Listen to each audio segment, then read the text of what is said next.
আগের দিন মার্ট থেকে শাকের সাথে ধনেপাতাগুলোও কিন্তু এনেছিলাম। সন্ধেবেলায় মন চাইলো টাটকায় ধনেপাতাগুলো দিয়ে ভর্তা করে খেতে। যেই ভাবা সেই কাজ, বসে পড়লাম এগুলো বাছতে। আর সাথে নিব একটা রসুন আর দুটো পেঁয়াজ আর কাঁচামরিচ। সেগুলো কিন্তু গোটা গোটা থাকলেই হবে, কাটার দরকার নেই। তেল গরম হলে তাতে দিয়ে দিব সেই রসুন পেঁয়াজগুলো আর ভালো করে নেড়ে চেড়ে নেব। তারপর দিয়ে দিব ধনেপাতাগুলো। ধনেপাতা কিন্তু ধুয়ে দিতে হবে। দেখো এভাবে কিন্তু আস্তে আস্তে এটা থেকে পানি বের হবে। আর তারপর দিয়ে দিব কয়েকটা চিনেবাদাম আর দিব একটু শুটকি। আমরা আবার শুটকি খেতে কিন্তু ভীষণ ভালোবাসি। ভালো করে ভাজা ভাজা হয়ে এলে নামিয়ে নেব শিলপাটায়। তারপর আর কি লবণ দিয়ে বাটাবাটির কাজ শুরু। তো যাই হোক, আমি তো বাটাবাটি শুরু করে দিয়েছি, কিন্তু ভাই এটা কিন্তু খুব হ্যাপার কাজ, তাই আমি কিছুক্ষণ বেটে আর পারছিলাম না, তাই আম্মুকে গুছিয়ে দিলাম কাজটা।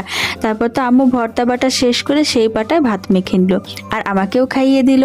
তো সত্যি বলছি, এটা যা টেস্ট বলে বোঝানোর মতো না। আর তা যদি হয় মায়ের হাতের, তাহলে তো কথাই নেই। তো চলো আজকে এখানেই বিদায় নিচ্ছি, টাটা।